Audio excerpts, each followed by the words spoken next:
सातारा जिल्ह्यातील घाटमाथ्यावरील चांदणवाडी नावाचे एक गाव, निसर्गरम्य हिरवाईने नटलेलं, पण जिथं सूर्य मावळल्यावर झाडांच्या सावल्याही कुजबुजायला लागायच्या.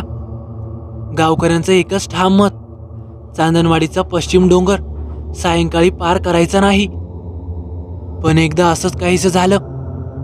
सिया पाटील, एक संशोधक पत्रकार, जी गूढ आणि भयकथा शोधायला भारतभर भटकत होती. तिच्या जुन्या डायरीत एक संदर्भ होता, चांदणवाडी, एक शापित डोंगर. सियाचा उत्साह चाळवला गेला. ती त्या गावात पोहोचली आणि गावकऱ्यांशी संवाद साधू लागली. पण कोणीही त्या डोंगराचा उल्लेख ऐकताच लगोलग तोंड वळवायचं. एक म्हातारी, गंगूबाई, सियाला सांगते, पोरी, तेथं जाऊ नकोस माय. एकदा सावली लागली की माणूस उरत नाही. तो आवाज जीव खाऊन टाकतो. सियालाही एक सुपरस्टिशन वाटली. तिच्या डोक्यात एकच विचार चालू, ह्यामागे काहीतरी सत्य लपलेलं आहे आणि तेच मला शोधून काढायचे. एका रात्री सिया टॉर्च, कॅमेरा आणि डायरी घेऊन पश्चिम डोंगराकडे निघाली. रात्री 11च्या सुमारास ती तिथं पोहोचली. वाऱ्याचा आवाज, पक्ष्यांचं भयान शांतत्व आणि झाडांच्या हालचालींनी वातावरणात वेगळंच भय पसरलं होतं. डोंगरावर पोहोचल्यावर तिला एक जळालेलं घर दिसलं. भिंती काळवंडलेल्या, छप्पर कोसळलेलं आणि दरवाजा तुटलेला. तिथे एक कोळशाने भरलेली पेटी होती आणि त्यात एक लाल वही होती. तिने ती वही उघडली. त्यामध्ये लिहिलं होतं, हे घर माझं आहे, पण माझ्या मृत्यूच्या आधी कुणी माझं खरं ऐकलं नाही. आता मी राखेतून परत आलोय, तेही आवाजाच्या स्वरूपात. एकदा माझा आवाज ऐकला की तुझ्या आत्म्याचा ताबा माझा. तू पुढची सावली होणार आहेस. सिया जरा घाबरली. वातावरणात अचानक थंडी वाढू लागली आणि तेवढ्यात एकदम आवाज आला, तू आलीस. ती प्रचंड घाबरली आणि तिथून पळत सुटली. पण रात्रीच्या अंधारात तिला वाट सापडेना. अचानक तिच्या अंगात एक अजीब शांतता आली. ती थांबली आणि पुन्हा तोच आवाज आला, सिया, तुझ्यासाठी वाट पाहत होतो मी. भीतीपोटी ती बेशुद्ध पडली. सकाळी तिचं शुद्धीवर येणं म्हणजे चमत्कारच, पण आता ती बदललेली होती. गावात परतल्यानंतर सिया एकदम वेगळी वागू लागली. तिचं बोलणं, चालणं, अगदी नजरा पण बदललेल्या वाटू लागल्या. तिला वारंवार वेगवेगळे स्वप्न पडू लागले.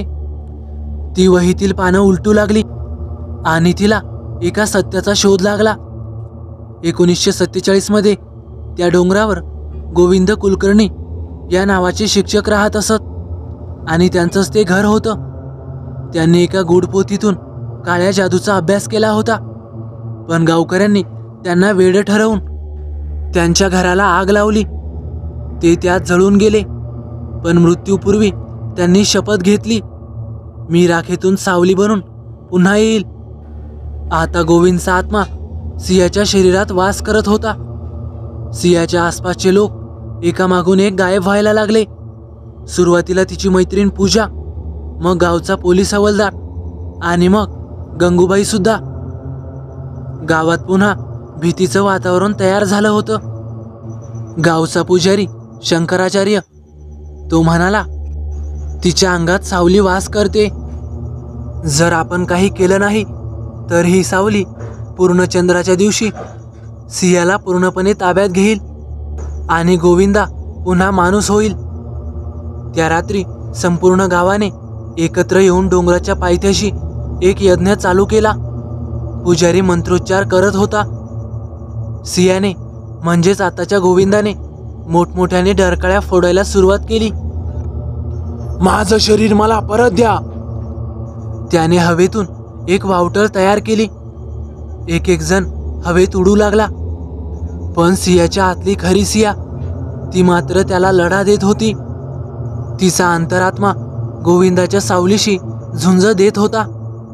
शेवटचा मंत्र पूर्ण होण्याआधी सियाने वही पेटवली आणि प्रचंड मोठा आवाज झाला. सावली आगीच्या धुरात विरघळली. सिया वाचली आणि गावही, पण ती पूर्णपणे सावरली नाही. घटना घडून गेल्यानंतर 3 महिने उलटले. सिया पुण्यात परतली. तिला चांदणवाडीची फारशी आठवणही राहिली नव्हती, किंवा कदाचित ती आठवणींच्या ढगाआड लपवली गेली होती. ती आता एका मानसिक आरोग्य संस्थेच्या डॉक्युमेंटरीवर काम करत होती. विषय होता काळ्या आठवणींनी पछाडलेले रुग्ण. एका मनोरुग्णालयात एक 65 वर्षांचा रुग्ण होता, गणपत वाडेकर, जो सतत एकच वाक्य बोलत असे, सावली अजून पूर्ण झालेली नाही. सियाच्या अंगावर काटा आला. हे वाक्य पूर्वी कुठंतरी ऐकलं होतं. त्या रात्री सियाला एक विचित्र स्वप्न पडलं. काळोख्या खोलीत एक आरसा आणि आरशात तिचा चेहरा, पण तो चेहरा पूर्णपणे रक्ताळलेला आणि हसत हसत म्हणणारा, सिया, माझं अधुरं काम अजून बाकी आहे. सकाळी उठल्यावर तिच्या पायांवर राखेचे ठसे होते. ती पुन्हा आपली वही चाळू लागली. त्यातलं एक शेवटच्या कोपऱ्यातील वाक्य तिला दिसलं. राख वाजते जेव्हा खऱ्या सावलीचं आगमन होतं. सिया पुन्हा चौकशीत शिरली. तिला समजलं की गोविंद कुलकर्णीचा एक विद्यार्थी अजूनही जिवंत आहे, प्राध्यापक विश्वास बर्वे. तो कोल्हापूरजवळ एका वेड्यांच्या आश्रमात बंदिस्त आहे. सिया त्याला भेटायला गेली. तिला पाहिल्यावर विश्वास एकदम भयभीत होत म्हणाला, तूच आहेस त्याचा पुनर्जन्म.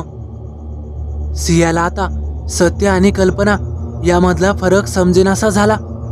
कधी ती स्वतःला एका जळालेल्या घरात पाहे, तर कधी ऐके की तिच्या मागे कुणीतरी चालतंय.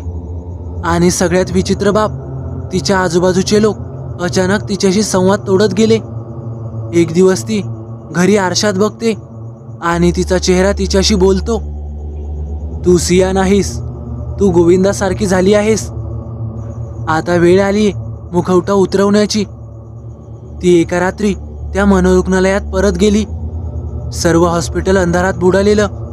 दिवे हलके हलके भगभगत होते. हॉस्पिटलच्या 3ऱ्या मजल्यावर तिला एक खोली आढळली. विंग जी, राखेतील विभाग. तिथं कोणी नसायला हवं होतं, पण आवाज येत होता, तोही हसण्याचा, ओरडण्याचा आणि अंगारे टाकण्याचा. सिया आतमध्ये शिरली आणि तिथं तिला गोविंदा कुलकर्णीचं चित्र दिसलं, पण चेहरा तिच्यासारखा. हा मीच आहे, नव्या रूपात. तेवढ्यात अचानक ती बेशुद्ध पडली. सिया आता 2 व्यक्तींच्या संघर्षात अडकली होती. एक तिचं मूळ अस्तित्व आणि दुसरं गोविंदचं सावली रूप.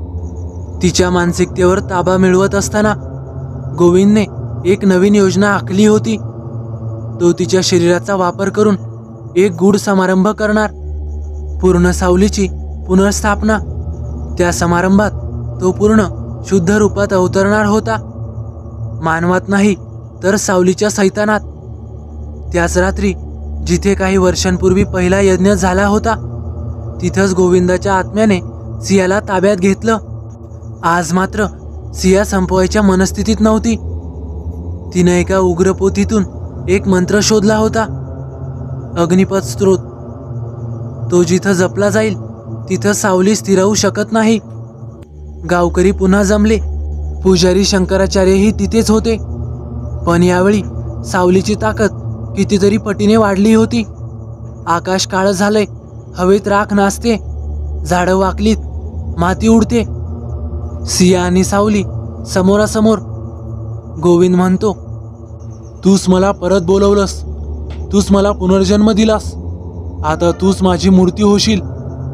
सिया ओरडते, मीच तुला परत पाठवणार आहे, राखेत, आणि तेही कायमचं. ती मंत्र जपते. तिचं शरीर जळायला लागतं, पण ती थांबत नाही. शेवटी एक जळती फट झेप घेते आणि सावलीला कवेत घेते.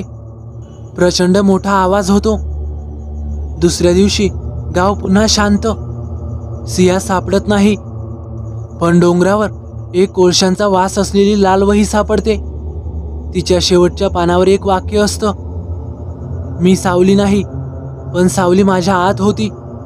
तिला मिटवलंय, पण ती पूर्ण विरलेली नाही. जर पुन्हा कोणी ती वही उघडली तर खेळ पुन्हा सुरू होईल. गावकरी त्या वहीला कायमचं एका संदुकात बंद करून एका जुन्या वाड्यात ठेवून देतात आणि तिकडे कुणीही जात नाही. तर मित्रांनो, कशी वाटली तुम्हाला ही भयकथा? आवडल्यास नक्की लाईक करा, कमेंट करायला विसरू नका.